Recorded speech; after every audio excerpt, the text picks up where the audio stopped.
Wuthering Heights, Audiobook. Chapter 13. For 2 months the fugitives remained absent. In those 2 months, Mrs. Linton encountered and conquered the worst shock of what was denominated a brain fever. No mother could have nursed an only child more devotedly than Edgar tended her.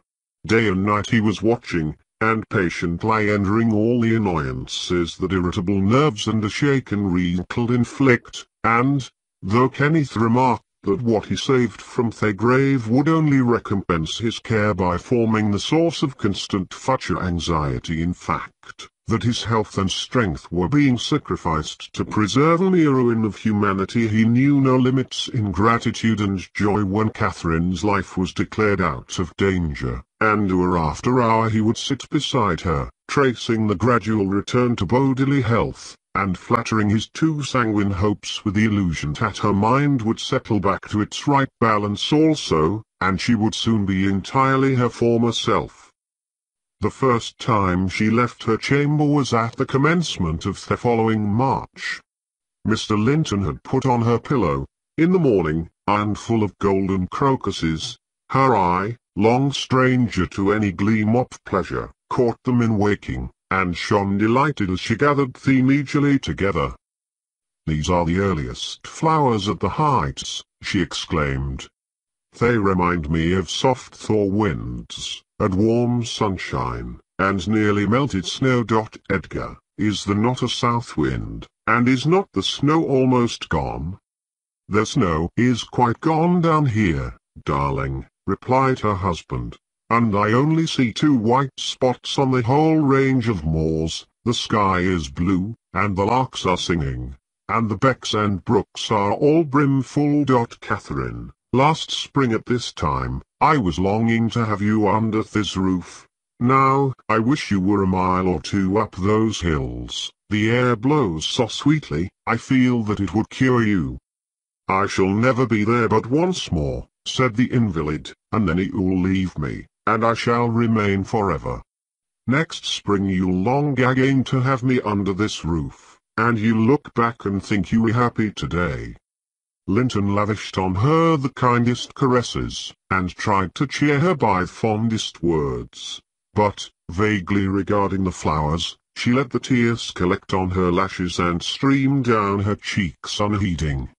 "We knew you was really better, and, therefore, decided that long confinement to a single place produced much of this despondency, and it might be partially removed by a change of scene. The master told me to light a fire in the many weeks deserted parlour, and to set an easy chair in the sunshine by the window, and then he brought her down, and she sat a long while enjoying the genial heat, and, as we expected, revived by the objects round her, which, though familiar, were free from the dreary associations investing her hated sick chamber. By evening she seemed greatly exhausted, yet no arguments could persuade her to return to that apartment, and I had to arrange the parlour sofa for her bed, till another room could be prepared. To obviate the fatigue of mounting and descending the stairs, we fitted up this, where you lie at present, on the same floor with the parlour, and she was soon strong enough to move from one to the other, leaning on Edgar's arm. Ah, I thought myself, she might recover, so waited on as she was. And there was double cause to desire it, for on her existence depended that of another. We cherished hope that in a little while Mr. Linton's heart would be gladdened, and his lands secured from a stranger's grip, by the birth of an heir. I should mention that Isabella sent to her brother, some 6 weeks from her departure, a short note, announcing her marriage with Heathcliff. It appeared dry and cold, but at the bottom was dotted in with pencil an obscure apology, and an entreaty for kind remembrance and reconciliation, if her proceeding had offended him, asserting that she could not help Ethan, and being done, she had now no power to repeal it. Linton did not reply to this, I believe, and, in a fortnight more, I got a long letter, which I considered odd, coming from the pen of a bride just out of the honeymoon. I'll read it, for I keep it yet. Any relic of the dead is precious, if they were valued living. Dear Ellen, it begins, I came last night to Wuthering Heights, and heard, for the first time, that Catherine has been, and is yet, very ill. I must not write to her, I suppose, and my brother is either too angry or too distressed to answer what I sent him. Still, I must write to somebody, and the only choice left me is you. Inform Edgar that I'd give the world to see his face again, that my heart returned to Thrushcross Grange in 24 hours after I left it, and is there at this moment, full of warm feelings for him, and Catherine. I can't follow it though these words are underlined. They need not expect me, and they may draw what conclusions they please, taking care, however, to lay nothing at the door of my weak will or deficient affection. The remainder of the letter is for yourself alone. I want to ask you 2 questions. The first is, how did you contrive to preserve the common sympathies of human nature when you resided here? I cannot recognize any sentiment which those around share with me. The second question I have great interest in. It is this: is Mr. Heathcliff a man? If so, is he mad? And if not, is he a devil? I shan't tell my reasons for making this inquiry, but I beseech you to explain, if you can, what I have married. That is, when you call to see him, and you must call, Ellen, very soon. Don't write, but come, and bring me something from Edgar. Now, you shall hear how I have been received in my new home, as I am led to imagine the Heights will be. It is to amuse myself that I dwell on such subjects as the lack of external comforts. They never occupy my thoughts, except at the moment when I miss them.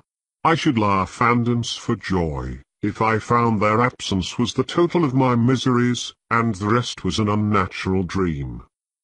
The sun set behind the Grange as we turned on to the moors. By that, I judged it to be 6 o'clock. And my companion halted half an hour, to inspect the park, and the gardens, and, probably, the place itself, as well as he could. So it was dark when we dismounted in the paved yard off the farmhouse, and your old fellow servant, Joseph, issued out at Shivers by the light of a dip candle. He did it with a courtesy that redounded to his credit. His first act was to elevate his torch to a level with my face, squint malignantly, project his underlip, and turn away. Then he took the 2 horses, and led them into the stables, reappearing for the purpose of locking the outer gate, as if we lived in an ancient castle. Heathcliff stayed to speak to him, and I entered the kitchen, a dingy, untidy hole. I dare say you would not know it, it is so changed since it was in your charge. By the fire stood a ruffianly child, strong in limb and dirty in garb, with a look of Catherine in his eyes and about his mouth. This is Edgar's legal nephew. I reflected, mine in a manner. I must shake hands, and yes, I must kiss him. It is right to establish a good understanding at the beginning. I approached, and, attempting to take his chubby fist, said, "How do you do, my dear?" He replied in a jargon I did not comprehend. "Shall you and I be friends, hen?" was my next essay at conversation. An oath, and a threat to set throttler on me if I did not frame off warded my perseverance. "Hey, throttler, lad," whispered the little wretch, rousing a half-bred bulldog from its lair in a corner. "Now, wilt thou be ganging?" he asked authoritatively. Love for my life urged a compliance. I stepped over the threshold to wait till the others should enter. Mr. Heathcliff was nowhere visible, and Joseph, whom I followed to the stables, and requested to accompany me in, after staring and muttering to himself, screwed up his nose and replied, "Mim. Mim. Mim. Did I've a Christian body hear aught like it? Mincing and munching. How can I tell what ye say? I say, I wish you to come with me into the house. I cried, thinking him deaf, yet highly disgusted at his rudeness. None o' me. I gettin' summat else to do, he answered, and continued his work, moving his lantern jaws meanwhile, and surveying my dress and countenance, the former a great deal too fine, but the latter, I'm sure, as sad as he could desire, with sovereign contempt. I walked round the yard, and through a wicket, to another door, at which he took the liberty of knocking, in hopes some more civil servant might show himself. After a short suspense, it was opened by a tall, gaunt man, without neckerchief, and otherwise extremely slovenly, his features were lost in masses of shaggy hair that hung on his shoulders, and his eyes, too, were like a ghostly Catherine's with all their beauty annihilated. "What's your business here?" he demanded, grimly. "Who are you?" "My name was Isabella Linton," I replied. "You've seen me before, sir. I'm lately married to Mr Heathcliff, and he has brought me here, as you suppose, by your permission." "Is he come back, then?" asked the hermit, glaring like a hungry wolf. "Yes, we came just now," I said, "but he left me by the kitchen door, and when I would have gone in, your little boy played sentinel over the place, and frightened me off by the help of a bulldog." "It's well the hellish villain has kept his word," growled my future host, searching the darkness beyond me in expectation of discovering Heathcliff, and then he indulged in a soliloquy of execrations, and threats of what he would have done had the fiend deceived him. I repented having tried this second entrance, and was almost inclined to slip away before he finished cursing, but ere I could execute that intention, he ordered me in, and shut and refastened the door. "'Twas a great fire, and that was all the light in the huge apartment, whose floor had grown a uniform grey, and the once brilliant pewter dishes, which used to attract my gaze when I was a girl, partook of a similar obscurity, created by tarnish and dust. I inquired whether I might call the maid, and be conducted to a bedroom. Mr Earnshaw vouchsafed no answer. He walked up and down, with his hands in his pockets, apparently quite forgetting my presence, and his abstraction was evidently so deep, and his whole aspect so misanthropical, that I shrank from disturbing him again. You'll not be surprised, Ellen, at my feeling particularly cheerless, seated in worse than solitude on that inhospitable hearth, and remembering that 4 miles distant lay my delightful home, containing the only people I loved on earth, and there might as well be the Atlantic to part us, instead of those 4 miles, I could not overpass them. I questioned with myself, where must I turn for comfort? And mind you, don't tell Edgar, or Catherine above every sorrow beside. This rosy preeminent, despair at finding nobody who could or would be my ally against Heathcliff. I had sought shelter at Wuthering Heights, almost gladly, because I was secured by that arrangement from living alone with him, but he knew the people we were coming amongst, and he did not further intermeddling. I sat and thought a doleful time. The clock struck 8, and 9, and still my companion paced to and fro, his head bent on his breast, and perfectly silent, unless a groan or a bitter ejaculation forced itself out at intervals. I listened to detect a woman's voice in the house, and filled the interim with wild regrets and dismal anticipations, which, at last, spoke audibly in irrepressible sighing and weeping. I was not aware how openly I grieved, till Earnshaw halted opposite, in his measured walk, and gave me a stare of newly awakened surprise. Taking advantage of his recovered attention, I exclaimed, "I'm tired with my journey, and I want to go to bed. Where is the maid-servant? Direct me to her, as she won't come to me." "We have none," he answered. "You must wait on yourself." "Where must I sleep, then?"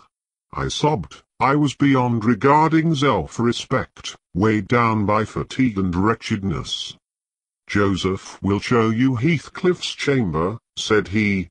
"Open that door, he's in there." I was going to obey, but he suddenly arrested me, and added in the strangest tone, "Be so good as to turn your lock, and draw your bolt, don't omit it." "Well," I said. "But why, Mr. Earnshaw?"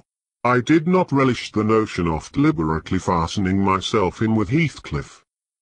"Look here," he replied, pulling from his waistcoat a curiously constructed pistol, having a double-edged spring knife attached to the barrel. "That's a great tempter to a desperate man, is it not? I cannot resist going up with this every night, and trying his door. Once I find it open, he's done for. I do it invariably, even though the minute before I have been recalling 100 reasons that should make me a refrain. It is some devil that urges me to thwart my own schemes by killing him. You fight against the devil for love as long as you may. When the time comes, not all the angels in heaven shall save him." I surveyed the weapon inquisitively. A hideous notion struck me. How powerful I should be possessing such an instrument. I took it from his hand, and touched the blade. He looked astonished at the expression my face assumed during a brief second. It was not horror, it was covetousness. He snatched the pistol back, jealously, shut the knife, and returned it to its concealment. "I don't care if you tell him," said he. "Put him on his guard, and wait for him. You know the terms we are on, I see. His danger does not shock you." "What has Heathcliff done to you?" I asked. "In what has he wronged you, to warrant this appalling hatred? Wouldn't it be wiser to bid him quit house?" "No," thundered Earnshaw. "Should he offer to leave me, he's a dead man. Persuade him to attempt it, and you are a murderess. Am I to lose all comma without a chance of retrieval? Is Herne to be a beggar? Oh, damnation! I will have it back, and I'll have his gold too, and then his blood, and hell shall have his soul. It will be 10 times blacker with that guest than ever it was before. You've acquainted me, Ellen, with your old master's habits. He is clearly on the verge of madness. He was so last night at least." I shuddered to be near him, and thought on the servant's ill-bred moroseness as comparatively agreeable. He now recommenced his moody walk, and I raised the latch, and escaped into the kitchen. Joseph was bending over the fire, peering into a large pan that swung above it, and a wooden bowl of oatmeal stood on the settle close by.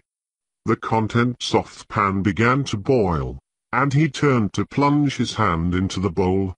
I conjectured that this preparation was probably for our supper, and, being hungry, I resolved it should be eatable, so, crying out sharply, _I_LL_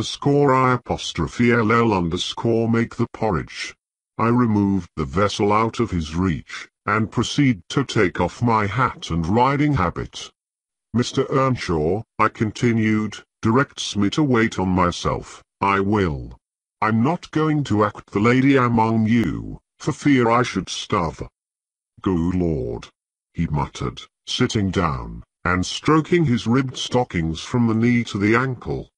"If there's to be fresh orderings just when I get used to 2 maesters, if I'm _mistress_set all my head, it's like time to be flitting. I neither did think to see T-day that I'm at leave old place, but I doubt it's nigh at hand." This lamentation drew no notice from me. I went briskly to work, sighing to remember a period when it would have been all merry fun, but compelled speedily to drive off the remembrance. It racked me to recall past happiness and the greater peril there was of conjuring up its apparition. The quicker the thibble ran round, and the faster the handfuls of meal fell into the water. Joseph beheld my style of cookery with growing indignation. "Thea!" he ejaculated. Hen, thou wilt sup thy porridge at own neat, they'll be naught but lumps as big as my knave. Thea, Agen. I'd fling in bowl and all, if I were ye. There, pale tea gilp off, anthem ye'll he done wit he. Bang, bang. It's a mercy tea bottom in dev'd out. It was rather a rough mess, I own, when poured into the basins, for had been provided, and a gallon pitcher of new milk was brought from the dairy, which Hen seized and commenced drinking and spilling from the expansive lip. I expostulated, and desired that he should have his enamag, affirming that I could not taste the liquid treated so dirtily. The old cynic chose to be vastly offended at this nicety, assuring me, repeatedly, that the barn was every bit as good as I, and every bit as wholesome, and wondering how I could fashion to be so conceited. Meanwhile, the infant ruffian continued sucking, and glowered up at me defyingly, as he slavered into the jug. I shall have my supper in another room, I said. Have you no place you call a parlour? Parlour. He echoed, sneeringly, parlour. Nay, we've no parlours. If ya done outloy Ike were company, there's maesters, and if a done outloy Ike maester, there's us. Then I shall go upstairs, I answered. Show me a chamber? I put my basin on a tray, and went myself to fetch some more milk. With great grumblings, the fellow rose, and preceded me in my ascent. When mounted to the garrets, he opened the door, now and then, to look into the apartments we passed. Here's a ram, he said, at last, flinging back a cranky board on hinges. It's will an egg to et a few porridge in. There's a pack o' corn itty corner, Thea, meatily clane, if ye feared o' mucking yer grand silk clothes, spread yer handkercher at top on't. The ram was a kind of lumber hole smelling strong of malt and grain, various sacks of which articles were piled around, leaving a wide, bare space in the middle. Why, man, I exclaimed, facing him angrily, this is not a place to sleep in. I wish to see my bedroom. Bedroom. He repeated, in a tone of mockery. Yas see all t apostrophe bedrooms there's yon's mine. He pointed into the second garret, only differing from the first in being more naked about the walls, and having a large, low, curtainless bed, with an indigo-coloured quilt, at one end. What do I want with yours? I retorted. I suppose Mr. Heathcliff does not lodge at the top of the house, does he? Oh. It's Maester Heathcliff ye're wanting? Cried he, as if making a new discovery. Couldn't ye ha said so, at honest? And then, I mud ha telled ye, but all this walk, that's just one ye cannot see healers keeps it locked, and nobody I've mel's owned but hisseln. You've a nice house, Joseph, I could not refrain from observing, and pleasant inmates, and I think the concentrated essence of all the madness in the world took up its abode in my brain the day I linked my fate with th's. However, that is not to the present purpose. There are other rooms. For heaven's sake be quick, and let me settle somewhere. He made no reply to this adjuration, only plodding doggedly down the wooden steps, and halting before an apartment which, from that halt and superior quality of its furniture, I conjectured to be the best one. There was a carpet, a good one, but the pattern was obliterated by dust, a fireplace hung with cut paper, dropping to pieces, a handsome oak bedstead with ample crimson curtains of rather expensive material and modern make, but they had evidently experienced rough usage. The valances hung in festoons, wrenched from their rings, and the iron rod supporting them was bent in an arc on one side, causing the drapery to trail upon the floor. The chairs were also damaged. many of them severely, and deep indentations deformed the panels of the walls. I was endeavoring to gather resolution for entering and taking possession, when my fool of a guide announced, "This here is tea, maesters." My supper by this time was cold, my appetite gone, and my patience exhausted. I insisted on being provided instantly with a place of refuge, and means of repose. "Where the devil," began the religious elder. "The Lord bless us. The Lord forgive us. Where the _hell_world ye gang, ye mad, wearisome note. Ye've seen all but hands bit of a chammer. There's note another hoy I'll to lig down in ith house." I was so vexed, I flung my tray and its contents on the ground, and then seated myself at the stairs head, hid my face in my hands, and cried. "Eck! Eck!" exclaimed Joseph. "Weel done, Miss Cathy. Weel done, Miss Cathy. Howsiver, tea maester all just tumble o'er them broken pots, unthen we's here summit, we's here how it's to be. Good for naught middling. Ye deserve pining fro this to crustmas, flinging tea precious gift so god underfoot I year flaysome rages. But I'm missed to an if yeshu year spirit lang. Will Heathcliff bide sich bonny ways, think ye? In a but wish he may catch ye I that plisk ye. I nobbut wish he may." And so he went on scolding to his den beneath, taking the candle with him, and I remained in the dark. The period of reflection succeeding this silly action compelled me to admit the necessity of smothering my pride and choking my wrath, and bestirring myself to remove its effects. An unexpected aid presently appeared in the shape of Throttler, whom I now recognized as a son of our old skulker. It had spent its well-food at the Grange, and was given by my father to Mr Hindley. I fancy it knew me. It pushed its nose against mine by way of salute, and then hastened to devour the porridge, while I groped from step to step, collecting the shattered earthenware, and drying the spatters of milk from the banister with my pocket handkerchief. Our labours were scarcely over when I heard Earnshaw's tread in the passage. My assistant tucked in his tail, and pressed to the wall. I stole into the nearest doorway. The dog's endeavour to avoid him was unsuccessful, as I guessed by a scutter downstairs, and a prolonged, piteous yelping. I had better luck. He passed on, entered his chamber, and shut the door. Directly after Joseph came up with Hen, to put him to bed. I had found shelter in Hen's room, and the old man, on seeing me, said, "They's ram for both ye and your pride. Now, I sud think I the house. It's empty.